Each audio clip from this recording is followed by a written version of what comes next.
Saat berpidato di penutupan Mukernas P3 di Ancol, Jakarta Utara, Presiden Jokowi menyampaikan tekad pemerintah untuk memerangi narkoba sudah bulat. BNN, kepolisian, dan instansi terkait bahu-membahu dalam memberantas narkoba. Indonesia menyatakan darurat narkoba. Dari data BNN terdapat 6 juta masyarakat Indonesia yang ketergantungan narkoba. Untuk itu menurut Presiden, tembak mati di tempat terhadap bandar narkoba menjadi cara untuk menekan peredaran narkoba di tanah air.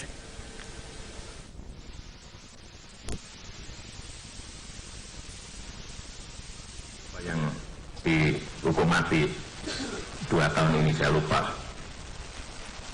Mungkin ada 18. Tapi sekarang memang yang masuk kemudian sedikit melawan, sudah langsung ditembak saja.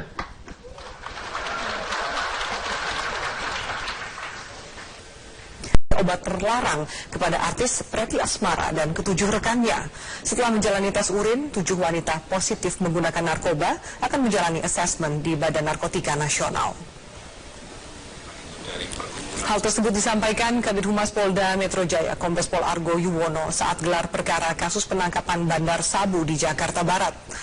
Untuk kasus Preti Asmara, polisi masih memburu pembuat pesta dan penyedia narkotika berinisial AL dan F. Argo juga menyampaikan proses tes urin pada Preti dan rekan-rekannya telah usai. Selanjutnya polisi berencana membawa 7 orang positif narkoba ke BNN untuk menjalani asesmen. Jadi saya sampaikan tadi, DPK tadi, dia itu dites positif, kita lakukan asesmen nanti oleh BNN, ya kita sudah kita ajukan ke sana. Nanti dari BNN ada dokter polisi, dokter BNN, dokter pemerintah. Nanti bagaimana hasilnya kita tunggu saja. Apakah ada direhabilitasi? Nah, nanti bisa direhabilitasi, nanti kan di mana rehabilitasinya, itu di situ ya. Preti Asmara beserta 7 rekan wanitanya ditangkap di Narkoba Polda Metro Jaya pada Minggu 16 Juli 2017. Preti yang menjabat sebagai Ketua Selebriti Anti Narkoba Indonesia kedapatan membawa narkoba berupa sabu serta puluhan butir ekstasi dan Happy Five.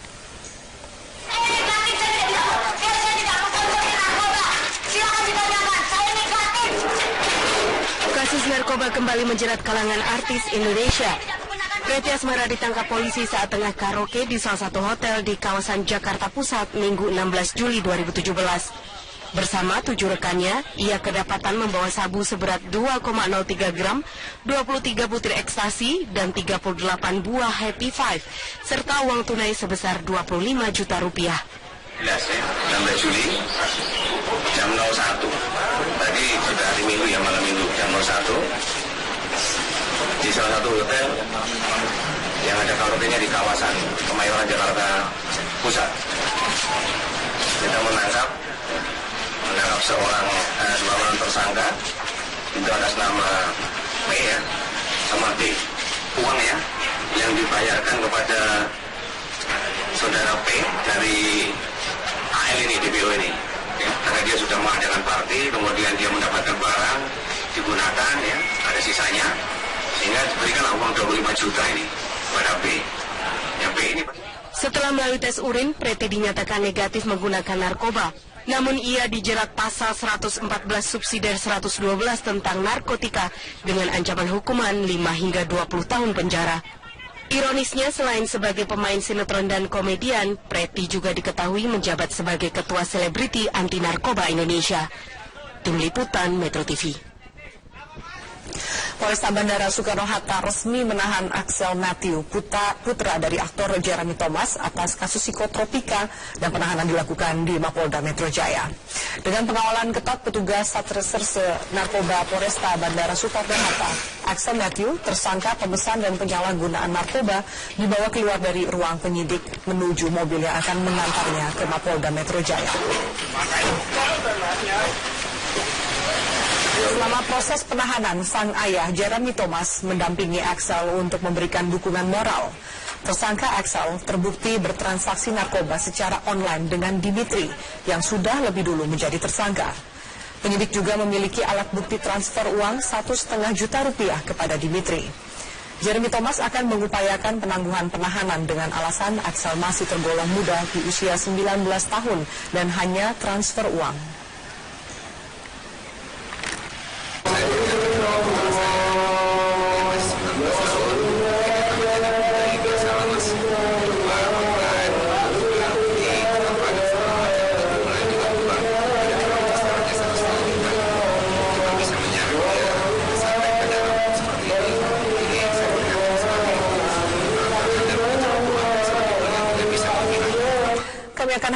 Anda kembali di Jurnal Malam. Artis Preti Asmara ditangkap Direktorat Tindak Pidana Narkoba Polda Metro Jaya saat sedang melakukan pesta narkoba di salah satu hotel di Jakarta Pusat. Penangkapan ini menambah daftar panjang sederet artis yang berurusan dengan barang haram tersebut.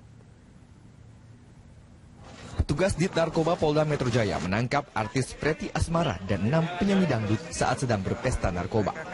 Dari hasil penangkapan, petugas mengamankan sejumlah barang bukti berupa alat hisap, sabu, Happy Five, pil ekstasi, dan uang tunai 25 juta rupiah.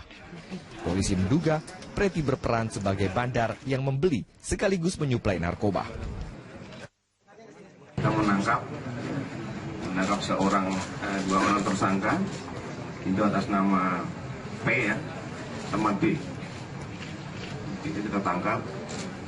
Kemudian kita kembangkan, ternyata di kamar ya, di kamar hotel, kita menemukan 0,9 gram narkotika jenis sabu dan alat penghisapnya. Namun Preti membantah menjadi pengedar. Ia mengaku dijebak oleh pria bernama Alvin. Saat ini, polisi masih memburu seorang pelaku berinisial D yang diduga merupakan bandar besar di kalangan artis. Saya dijebak. Dijebak gimana? Dijebak gimana, Preti? Saya tidak mengedarkan, saya dijebak. Gak apa-apa, ngomong aja. Saya dijebak. Alvin. Di tahun 2017 ini, setidaknya sudah ada 4 artis yang terjerat kasus narkoba. Sebelumnya, pada 7 Juli 2017, Amar Zori dan rekannya ditangkap Satuan Narkoba Polres Jakarta Pusat di rumahnya di kawasan Depok, Jawa Barat. Penangkapan dilakukan setelah adanya laporan dari masyarakat. Dari hasil penggeledahan, petugas menyita barang bukti 1 toples berisi ganja kering seberat 39,1 gram. Pada 24 Maret 2017, anak pedangdut Rhoma Irama, Ridho Roma, kedapatan menggunakan narkoba jenis sabu. Ridho ditangkap di kawasan Daan Mogot dengan barang bukti sabu seberat 0,7 gram. Pada 29 April 2017, penyanyi rap Iwake ditangkap petugas bandara di Terminal 1 Bandar Udara Soekarno-Hatta, Tangerang, Banten. Ia diketahui membawa 3 batang rokok yang diduga mengandung ganja. Tim Liputan, Berita 1. Kepala Bagian Penerangan Umum Divisi Humas Polri, Martinus Sitompul, mengungkapkan upaya penangkapan Polres Bandara Soekarno-Hatta terhadap anak Jeremy Thomas, Axel Matthew itu berdasarkan temuan daftar pemesan narkoba jenis Happy Five. Hingga kini polisi sudah menahan 6 orang yang diduga berkaitan. Martinus mengungkapkan penangkapan oleh pihak kepolisian berdasarkan temuan yang jelas. Salah satunya bukti transfer senilai 1,5 juta atas nama Axel dengan pemesanan 10 butir narkoba jenis Happy Five. Meski demikian, ia akan mengusut laporan Jeremy Thomas terkait adanya pelanggaran prosedur pemeriksaan yang dilakukan anggota kepolisian. Nantinya bila terbukti melakukan pelanggaran, anggota dapat ditindak dengan ketentuan kode etik maupun ketentuan disiplin Polri. Sebelumnya, Jeremy Thomas melaporkan dugaan pelanggaran prosedur pemeriksaan oleh 8 oknum Polres Bandara setelah mengetahui pengakuan anaknya Axel Matthew yang dianiaya dan dipaksa mengakui kepemilikan narkoba pada Jumat lalu. Bila ada pelanggaran-pelanggaran terhadap ketentuan prosedur yang ada, maka akan dikenai ketentuan internal, apakah itu ketentuan kode etik ataupun disiplin Polri. Ini masih dalam satu proses untuk melihat apakah penegakan hukum yang dilakukan oleh anggota Polri itu tepat atau kurang tepat. Yang berikutnya, terkait kasus ini, saat ini sudah ada 6 orang yang ditahan.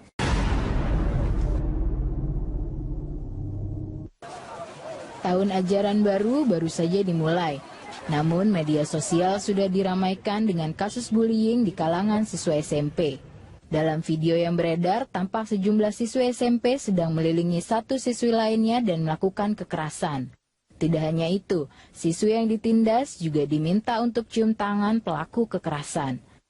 Sebelumnya, kasus bullying juga terjadi di kalangan mahasiswa. Tindakan bullying terhadap mahasiswa berkebutuhan khusus terjadi di gedung G Kampus Universitas Gunadarma. Kini pihak kampus telah mengantongi nama dan menyelidiki 3 pelaku bully yang ternyata dilakukan teman sekelasnya. Aksi bullying membuat geram warganet yang melihat kedua video tersebut. Sebelumnya, bahkan Ketua KPAI Asrorum Niam telah mengingatkan para orang tua untuk melakukan pengawasan kepada anaknya yang mulai masuk sekolah. Orang tua juga diimbau membangun komunikasi dengan guru, kepala sekolah, dan teman baru anak. Untuk mencegah hal-hal yang tidak diinginkan, sekolah juga diminta berperan aktif dalam mengawasi kegiatan siswa. Itu dilakukan mencegah bullying di kalangan siswa. Tahun ajaran baru saja dimulai, namun beberapa hari ini sudah ramai dengan 2 kasus bullying yang melibatkan pelajar dan mahasiswa. Sudah seberapa mengkhawatirkan bully di Indonesia dan bagaimana pula cara menghindari bully dari teman-teman sekolah. Untuk membahas hal itu telah hadir di studio psikolog Ratih Ibrahim dan Wakil Ketua KPAI Susanto. Selamat siang Mas Susanto dan Mbak Ratih. Terima kasih sudah hadir bersama kami di Landstalk. Dan kami juga mengundang Anda pemirsa untuk bergabung bersama kami dalam dialog kita pada siang hari ini. Saya ke Mas Susanto, ini kalau kita bicara soal kasus bully, ini sebetulnya kalau dari catatan KPAI ini sudah berapa banyak sebetulnya kasus yang terjadi? Ya, kalau lihat pengaduan ya yang masuk di kita, memang trennya naik turun. Kalau dilihat dari tahun 2013, 14, 15, 16 bahkan 17 sekarang. Tetapi bahwa anak sebagai korban dan anak menjadi sebagai pelaku memang berbeda trennya. Anak sebagai korban relatif menurun, tapi kemudian anak sebagai pelaku kemudian meningkat. Artinya kan itu kan gini, pelaku itu beramai-ramai kan melakukannya kan, karena jumlahnya bertambah kan pelakunya, sementara korbannya itu menurun. Ya, memang kalau dari rombongan sisi artinya mereka kasus, nih ada yang rombongan, ada yang tidak. Tetapi keterlibatan teman sebaya, keterlibatan alumni, keterlibatan teman sekelas itu memang relatif banyak ya dibandingkan dengan katakanlah misalnya bullying secara tunggal misalnya. Nah, ini trennya memang telah menjadi masalah cukup kompleks ya, bukan hanya katakanlah di lingkungan sekolah, tapi juga di lingkungan sepermainan, kemudian di lingkungan keluarga dan sebagainya.